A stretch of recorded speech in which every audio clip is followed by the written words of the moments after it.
college algebra. So this kind of algebra is for college students, and in this particular video we are considering the graph of a function and its properties. For us to be able to graph a function in the xy plane, then we need ordered pairs to be real valued or real values. So we plot the ordered pairs because the first coordinates are the x and the second coordinates are for the y, and we graph a function. We draw the graph of function through these pairs. So like I'm saying, the first values, which is the x values or the abscissa, appears first, and the ordinate, which is the y values, appears second. The y values are also referred to as f of x. Now for this particular graph, the x-intercept is this point where the graph touches the x-axis, and over there the abscissa is always 0, or the x values are always 0. Then it is therefore called the zeros of the function, or the real roots of the function, the real zero of this function, or the real roots of the function. Then we also have the y-intercept over here, which is the point where the graph touches the y-axis.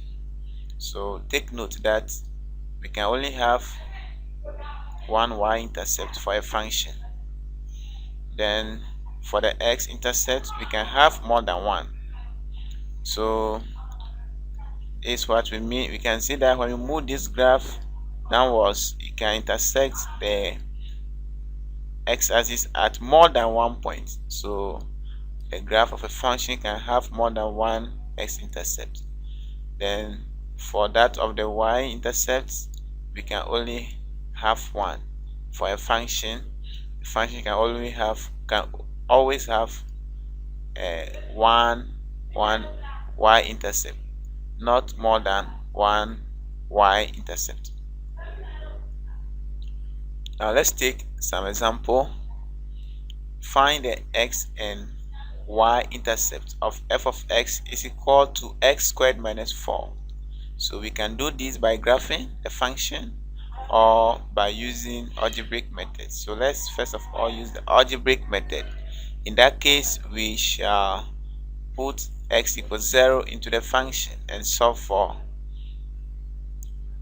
f of 0, and that will give us negative 4.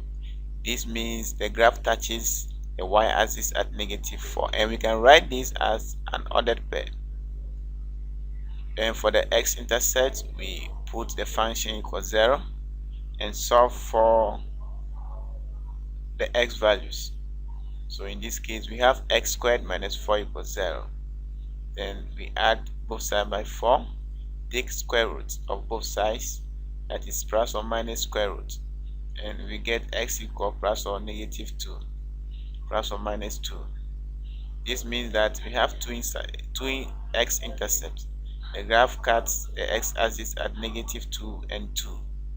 We can write it as an ordered pair in this format. We can use any free graphing software, and one of the commonest one is GeoGebra. So using the GeoGebra software, we graph this function y equal x squared minus 4. So to get the y-intercept, you use the intersect command. So you select the graph, then you now select the y-axis. That will give you the y-intercept to be 0, negative 4.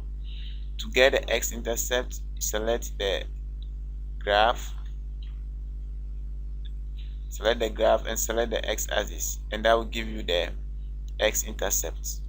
Now we have done that, and it is very simple. So if we have a graph whose function is or the graph whose equation is f of x. F of x is equal to f of x. Let me use another. So if you have a graph whose equation is y equal, let's say, x exponent 4 minus 16, we can still use this command to find the x-intercept and the y-intercept. So to find the x-intercept, use the intersect command, then select the graph and select the x-axis. Then you can see that it intersects the x-axis at -2 and 2. Then select the graph, then select the y-axis. Then you can see that the intercept is at 0, -16. Find the x and y-intercept of f of x is equal to x squared minus 16. You can pause the video here and do that.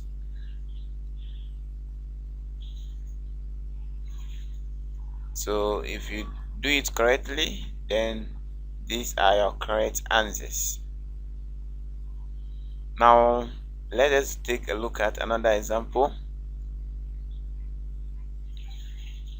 Given the graph of a function, we can calculate or find the domain and range. So to find the domain and range of the function f whose graph is shown, we can highlight the whole function or find the x values for which the graph exists. So if you highlight this whole function, we can see that the graph exists between x equals 0 and x equals 5, but x equals 0 is not actually inclusive over here because of the hollow hole over here. So this solid hole means that this is inclusive. So the domain is written as this. This is the inequality notation, and we can also write it in this notation, which is the interval notation. Then we also have the range. To find the range, we look at the two y values between which the function is found or the function is bounded. So we can see that the maximum value of this function is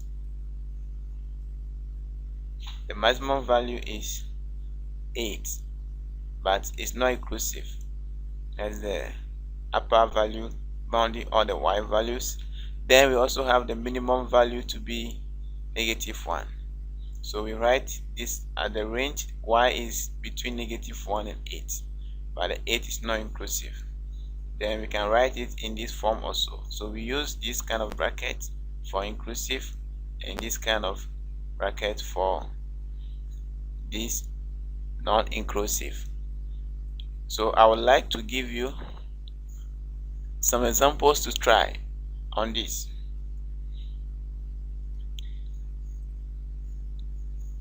Please kindly try this one for me. Okay, you can please pause the video here and do it. So if you do it correctly, this is supposed to be your correct answers.